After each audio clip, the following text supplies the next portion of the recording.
Great Books for Children, read by Mrs. V. My Side of the Mountain, by Jean Craighead George. This is about the old, old tree. I knew enough about the Catskill Mountains to know that when the summer came, they were covered with people. Although great-grandfather's farm was somewhat remote, still hikers and campers and hunters and fishermen were sure to wander across it. Therefore, I wanted a house that could not be seen. People would want to take me back where I belonged if they found me. I looked at that tree. Somehow I knew it was home, but I was not quite sure how it was home. The limbs were high and not right for a tree house. I could build a bark extension around it, but that would look silly. Slowly I circled the great trunk. Halfway around, the whole plan became perfectly obvious. To the west, between two of the flanges of the tree that spread out to be roots, was a cavity. The heart of the tree was rotting away. I scraped at it with my hands. Old, rotten, insect-ridden dust came tumbling out. I dug on and on, using my axe from time to time as my excitement grew. With much of the old rot out, I could crawl in the tree and sit cross-legged. Inside, I felt as cozy as a turtle in its shell. I chopped and chopped until I was hungry and exhausted. I was now in the hard, good wood, and chopping it out was work. I was afraid December would come before I got a hole big enough to lie in. So I sat down to think. You know, those first few days I just never planned right. I had the beginnings of a home, but not a bite to eat, and I had worked so hard that I could hardly move forward to find that bite. Furthermore, it was discouraging to feed that body of mine. It was never satisfied, and gathering food for it took time and got it hungrier. Trying to get a place to rest took time and got it more tired. I really felt I was going in circles, and wondered how primitive man ever had enough time and energy to stop hunting food and start thinking about fire and tools. I left the tree and went across the meadow looking for food. I plunged into the woods beyond, and there I discovered the gorge and the white cascades splashing down the black rocks into the pool below. I was hot and dirty. I scrambled down the rocks and slipped into the pool.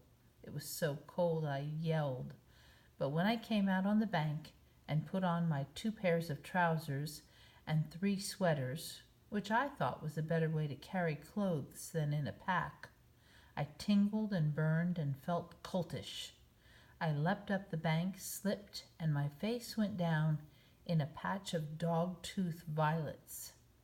You would know them anywhere after a few looks at them at the botanical gardens, and in colored flower books. They are little yellow lilies on long, slender stems with oval leaves dappled with gray. But that's not all. They have wonderfully tasty bulbs. I was filling my pockets before I got up from my fall. I'll have a salad-type lunch, I said, as I moved up the steep sides of the ravine.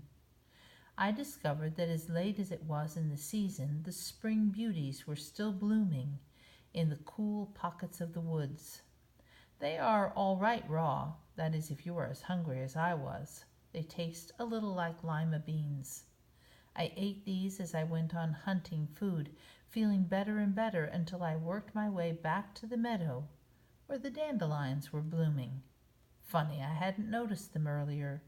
Their greens are good, and so are their roots, a little strong and milky, but you get used to that.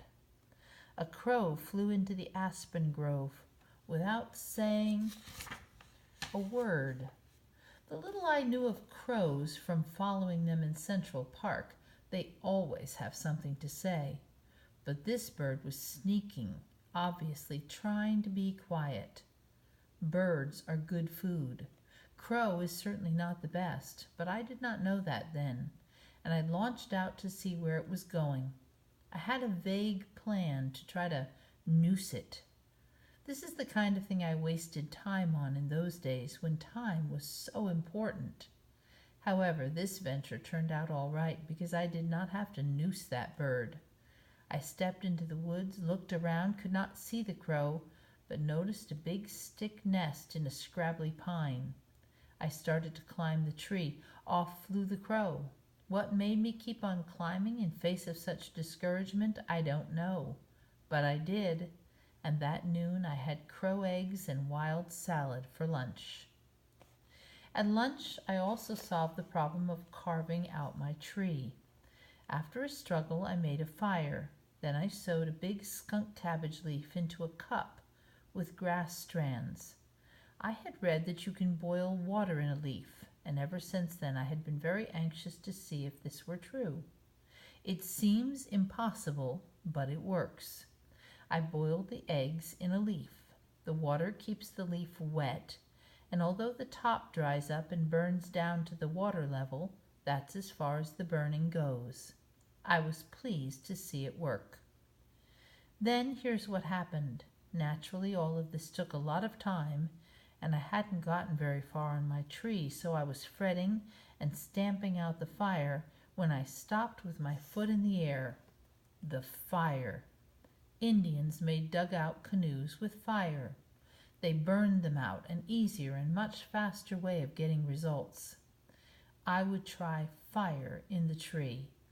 If I was very careful, perhaps it would work.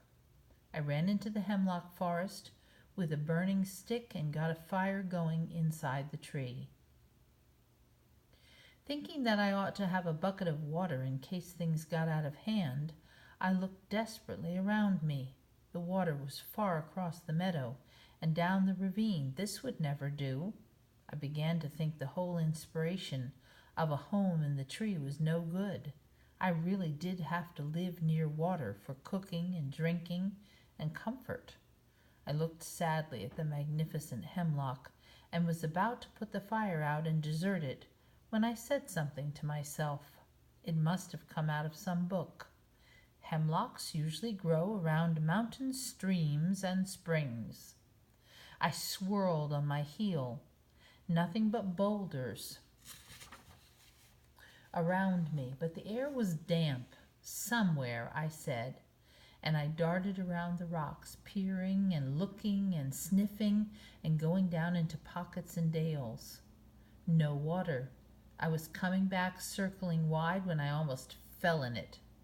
2 sentinel boulders, dripping wet, decorated with flowers, ferns, moss, weeds, everything that loved water, guarded a bathtub-sized spring. "You pretty thing," I said, flopped on my stomach and pushed my face into it to drink. I opened my eyes. The water was like glass, and in it were little insects with oars. They rowed away from me. Beetles skittered like bullets on the surface, or carried a silver bubble of air with them to the bottom. Ha!